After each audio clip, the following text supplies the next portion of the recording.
mencintai Allah belum tentu berlakunya benar, dan belum tentu kehidupannya benar, belum tentu ibadahnya benar. Malah Rasulullah sallallahu alaihi wasallam bersabda, seorang hamba Allah 60 tahun salat, tapi selama 60 tahun tidak diterima salatnya. Ditanya oleh sahabat, ya Rasulullah, bagaimana bisa terjadi seorang 60 tahun tidak diterima salatnya?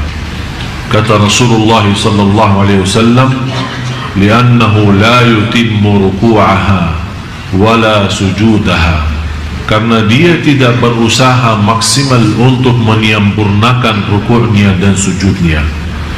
Dan kita lihat kondisi dan keadaan banyak di antara jamaah kita yang kita sayangi dan kita cintai.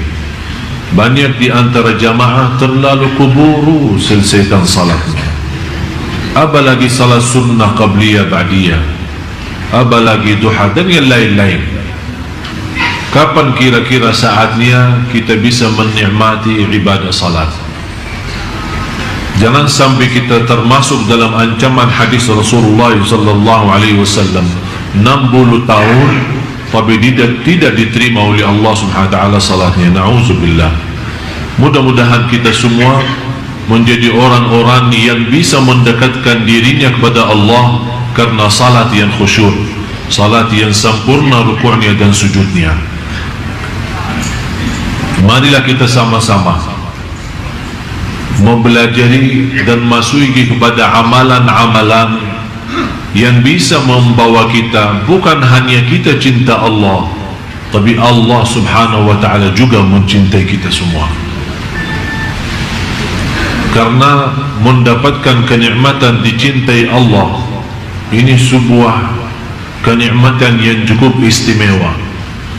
Banyak orang yang dilalaikan, banyak orang yang tertipu oleh syahwat, hawa nafsu dan dunia, walaupun dia punya target mencari ridha Allah Subhanahu wa ta'ala dan menjadikan tujuan kehidupannya, qul inna salati wa nusuki wa mahyaya wa mamati lillahi rabbil alamin la syarika lah wa bidzalika umirtu wa ana minal muslimin. Jadi orang-orang yang sudah membaca ayat ini berkali-kali di dalam iftitah salatnya, ternyata dia tidak mendalami arti daripada doa ini.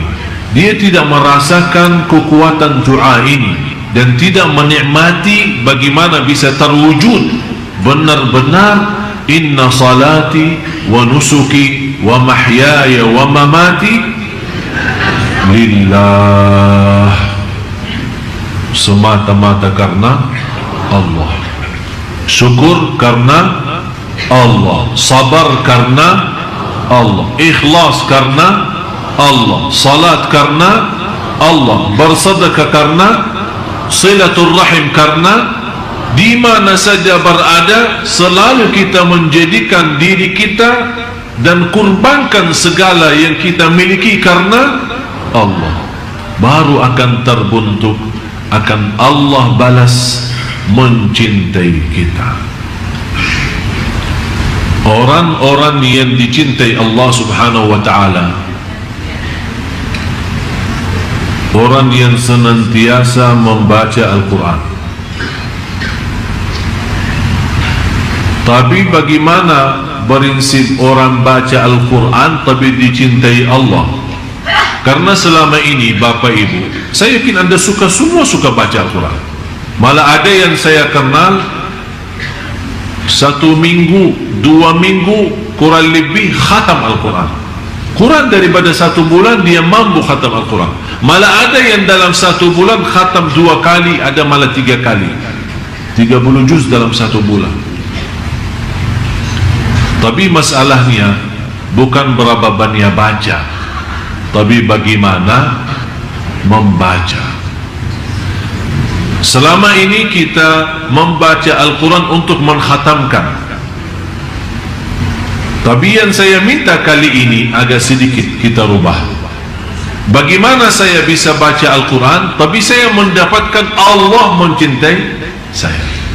Yang pertama, saat kita baca Al-Quran, harus anda rasakan Allah bicara sama anda langsung.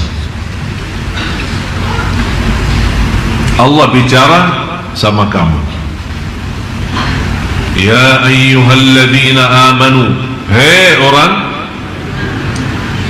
Yang dimaksud siapa? Saya. Rasakan. Ittaqullah, berarti Allah mau berbicara sama diri kita sendiri. Itu yang perlu dirasakan saat kita membaca Al-Quran. Dan kita selama membaca Al-Quran, kita merasa, kata ulama, kalau mau berbicara sama Allah subhanahu wa ta'ala, salat. Tapi kalau anda mau mendengar Allah berbicara, baca Quran. Kalau anda mau mendengar Allah yang berbicara, baca. Karena ini Al-Quran kalam Allah, kalam Allah langsung, yang Allah sampaikan langsung. Kalam Allah itu disampaikan kepada malaikat Jibril, malaikat Jibril kepada Nabi Muhammad SAW, Nabi Muhammad kepada sahabatnya, dan seterusnya sampai kepada kita. Jadi yang ingin berbicara sama Allah, salat, hadap Allah, bicara, silahkan. Tapi yang ingin mendengar Allah yang berbicara, baca Al-Quran. Jadi saat anda baca Al-Quran, Bismillahirrahmanirrahim, anda rasakan mendengar kalam Allah. Jadi jangan anda hanya membaca. Ada seorang membaca hanya lewat mata.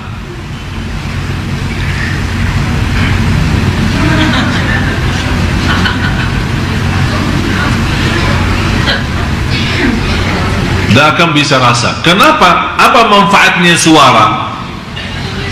Suara agar didengar oleh, kenapa didengar oleh telinga sendiri? Kalau ada syaitan mengganggu kita, lari. Dia tidak bisa, karena ada suara keluar. Syaitan terganggu. Bukan syaitan yang mengganggu, malah dia yang terganggu. Berarti akan melarikan syaitan dari suara bacaan kita. Kalau sudah syaitan lari, berarti kita akan mampu fokus dan lebih nikmat bacaan kita. Yang kedua, saat kita mendengar sendiri bacaan kita, rasakan Allah yang lagi menyampaikan bacaan itu lewat telinga kita. Karena telinga itu salah satu makhluk Allah. Ada seorang punya telinga tapi tidak bisa mendengar. Ada orang punya mata tapi tidak bisa melihat. Jadi masalahnya bukan wujudnya mata atau wujudnya telinga, tapi masalahnya apakah dia berfungsi atau tidak, bisa menjadi berguna atau tidak. Bagaimana kita bisa mengaktifkan segala tubuh badan kita saat membaca? Begitu caranya. Yang pertama, anda baca karena Allah lagi berbicara. Yang kedua, anda membaca Al-Quran, semua berbicaraan itu yang dimaksud adalah diri kita. Yang ketiga, itu yang terindah dalam bacaan Al-Quran, setiap kita baca ada rasa saya tidak mau berhenti, karena saya lagi nikmati dan merindukan mendengar kalam Allah, mendengar bicaraan Allah sama saya. Jadi begitu anda baca, jangan anda punya bayangan dan fikiran kapan mau selesai.